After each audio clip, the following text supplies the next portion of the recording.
어느 날 새벽 저희 아버지께서 혼자 일어나시다 갑자기 가슴을 꽉 조이는 듯한 강한 통증을 느끼시며 쓰러지셨다고 합니다. 그때 옆에는 도움을 줄 누구도 없었죠. 그 순간 아버지는 평소 배워두었던 작은 대처법을 떠올렸다고 합니다. 숨이 막히고 온몸이 굳어가는 느낌 속에서도 마지막 힘을 짜내 그 행동을 했고 그 덕분에 위기를 넘길 수 있었다고 하시더군요. 저는 이 사건을 계기로 누구든 혼자 있을 때의 위험을 다시 생각하게 됐습니다. 지금까지 수많은 사례를 봐왔지만 정말 놀라운 건 대부분의 분들이 위험 신호를 오해하고 계시다는 겁니다. 첫 번째로 많은 분들이 가슴 압박감을 단순히 체한 것으로 착각하세요. 하지만 실제로는 몸이 보내는 중요한 경고 신호일 가능성이 큰데 이걸 그냥 넘기면서 위험을 키우고 있어요. 두 번째는 새벽 시간 갑작스러운 온도 변화를 대수롭지 않게 여기는 거예요. 찬 공기를 갑자기 들이마시면 심장이 순간적으로 긴장하면서 예상치 못한 상황이 벌어질 수 있거든요. 세 번째로는 숨이 가빠도 그냥 피곤해서 그런가 보다 하고 넘기는 습관이에요. 이런 작은 신호들을 계속 무시하면 정작 중요한 순간에 대처할 시간을 놓치게 됩니다. 가장 심각한 문제는 이런 위험한 순간들이 대부분 혼자 있을 때 찾아온다는 거예요. 누군가 옆에 있다면 도움을 받을 수 있지만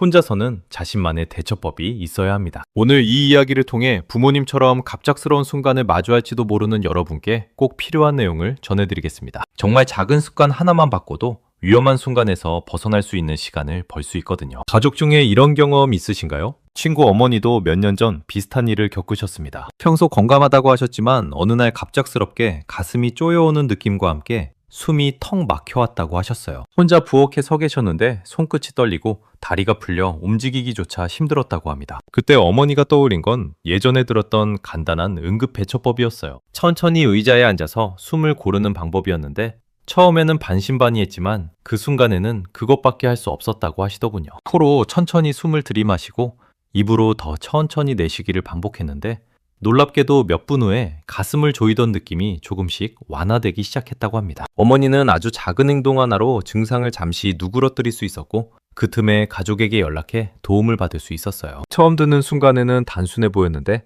실제 상황에서는 그 작은 행동이 생명줄이 될 수 있다는 사실을 가족 모두 크게 느꼈습니다. 제가 연구하면서 만난 또 다른 사례도 있어요. 73세 이순자님의 경우인데요. 평소 혼자 사시면서 매일 아침 산책을 나가시던 분이었어요.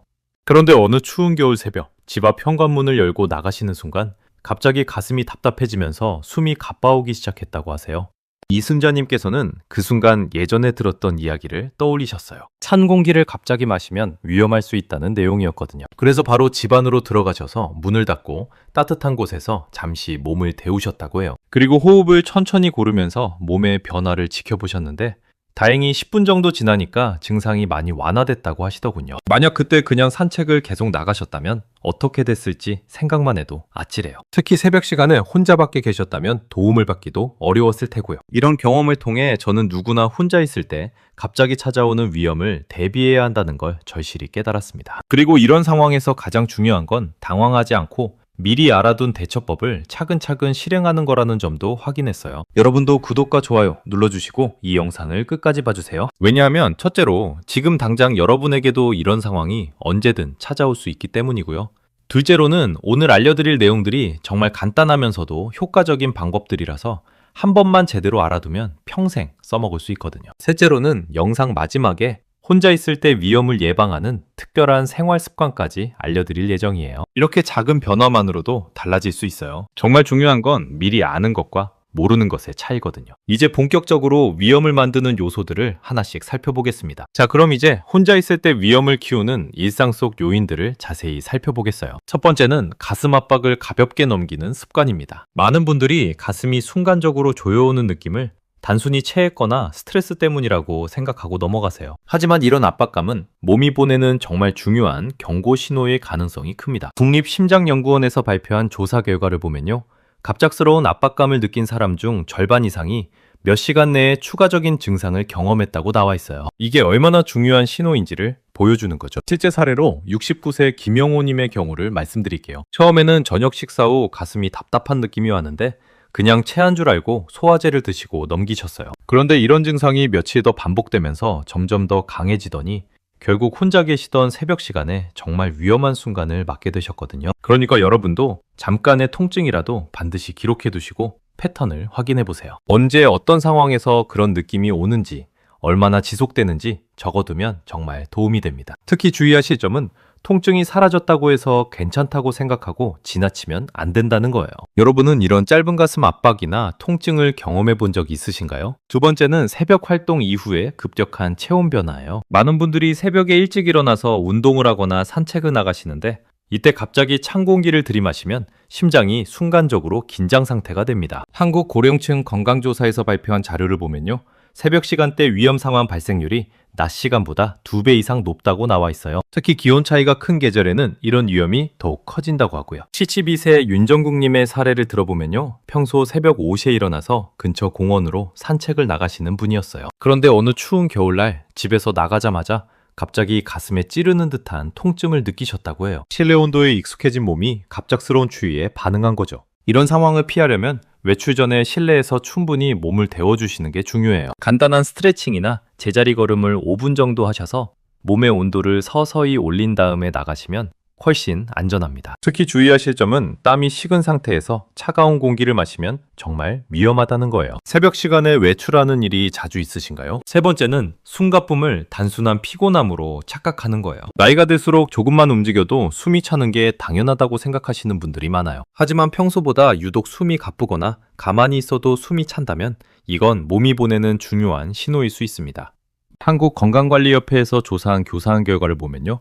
갑작스러운 숨가쁨을 단순한 피곤함으로 착각한 고령자 중 상당수가 이후에 더 심각한 상황을 경험했다고 발표했어요. 초기 신호를 놓치면 위험이 훨씬 커진다는 뜻이죠. 75세 장명희님의 경우를 말씀드리면요.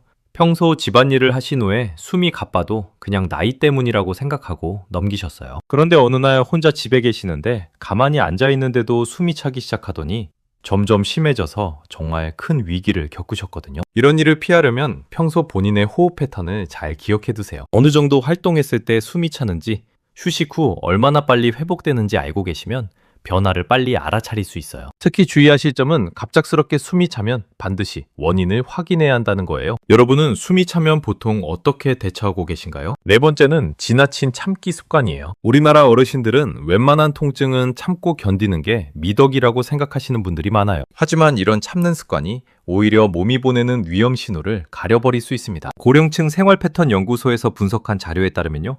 통증을 참는 습관이 응급 상황 발견을 늦추는 주요 원인 중 하나라고 나와 있어요. 특히 혼자 있을 때는 참다가 상황이 악화되면 도움을 받기가 더 어려워진다고 하고요. 68세 송미경님의 사례를 들어보시면요.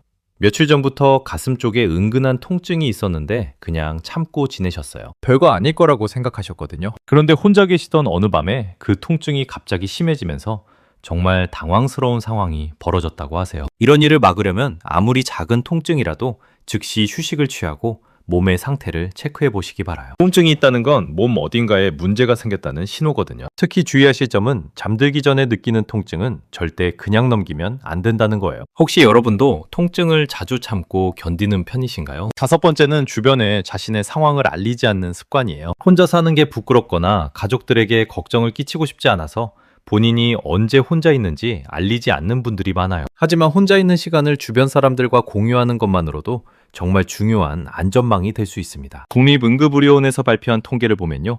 정기적으로 안부 확인을 받는 사람들의 경우 위험 상황 발견 시간이 그렇지 않은 경우보다 절반 이상 줄어든다고 나와 있어요. 빠른 발견이 얼마나 중요한지 보여주는 자료죠. 70세 한상구님의 경우를 말씀드리면요.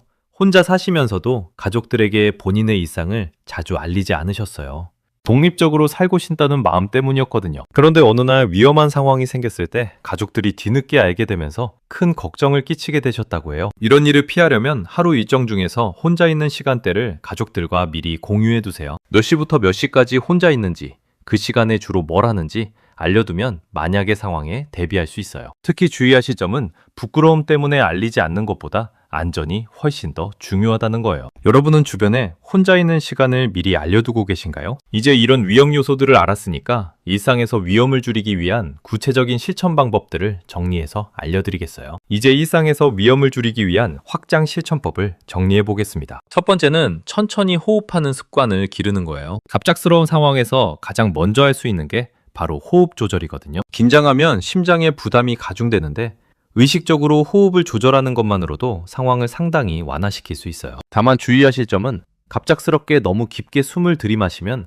오히려 어지러움을 유발할 수 있다는 거예요. 그래서 연습이 필요해요. 평상시에 코로 3초 동안 천천히 들이마시고 입으로 4초 동안 더 천천히 내쉬는 연습을 해두시면 정작 필요한 순간에 자연스럽게 할 수 있어요. 여러분은 평소에 본인의 호흡 패턴을 의식해서 관찰해 본 적이 있으신가요? 두 번째는 손끝과 등 부위의 감각을 정기적으로 체크하는 거예요. 많은 분들이 놓치기 쉬운 부분인데 손가락 끝에 저림이나 등 쪽에 묵직한 느낌 같은 것들이 실제로는 몸의 스트레스 신호일 수 있거든요. 특히 주의하실 점은 지속되는 저림 현상은 반드시 확인해야 한다는 거예요. 일시적인 것과 지속적인 것을 구분하는 게 중요해요. 매일 아침 일어나자마자 손을 주먹 쥐었다 펴기를 반복해 보시고 평소와 다른 감각이 있는지 확인하는 습관을 들이시면 좋아요.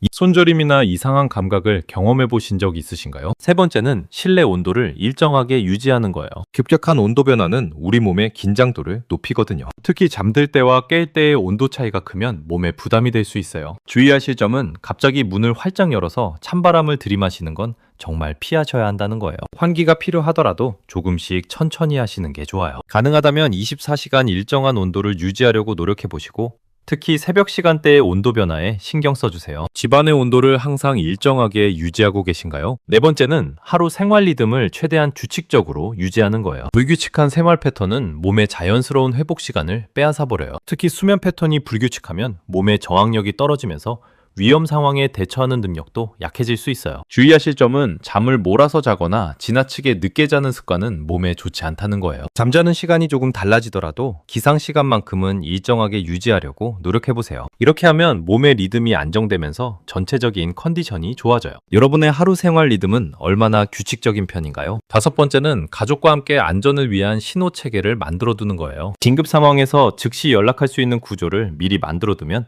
위험이 정말 크게 줄어들어요. 복잡할 필요 없이 간단한 약속만 해두시면 되거든요. 주의하실 점은 안부 확인 시간을 정했으면 반드시 지키도록 하자고 가족들과 약속하시는 거예요. 하루에 2번 정도, 아침에 1번, 저녁에 1번씩 간단한 문자나 짧은 전화로 서로 안부를 확인하는 습관을 들이시면 정말 큰 도움이 돼요. 혹시 가족들과 이런 안전 신호 체계를 만들어서 실천하고 계신가요? 여섯 번째는 몸의 작은 변화도 기록해두는 습관이에요. 매일은 아니더라도 일주일에 한두 번 정도는 본인의 몸 상태를 간단히 적어두시면 패턴을 파악하는데 정말 도움이 돼요. 언제 어떤 증상이 있었는지, 그때 뭘 하고 있었는지, 얼마나 지속됐는지 같은 것들 말이에요. 이런 기록들이 쌓이면 나중에 위험한 상황을 미리 예측할 수 있는 중요한 자료가 되거든요. 특별한 양식이 필요한 건 아니고 달력 한 귀퉁이에 간단히 적어두시기만 하면 돼요. 이제 오늘 전체 내용을 정리하면서 마무리로 들어가겠어요. 오늘 이야기의 핵심을 다시 정리해보면 정말 단순합니다. 위험은 언제나 갑자기 찾아오지만 그에 대한 준비는 미리 충분히 할 수 있다는 점이에요. 많은 분들이 가슴 불편함이나 압박감을 단순한 피곤함이나 소화불량 정도로 착각하고 그냥 넘어가시는데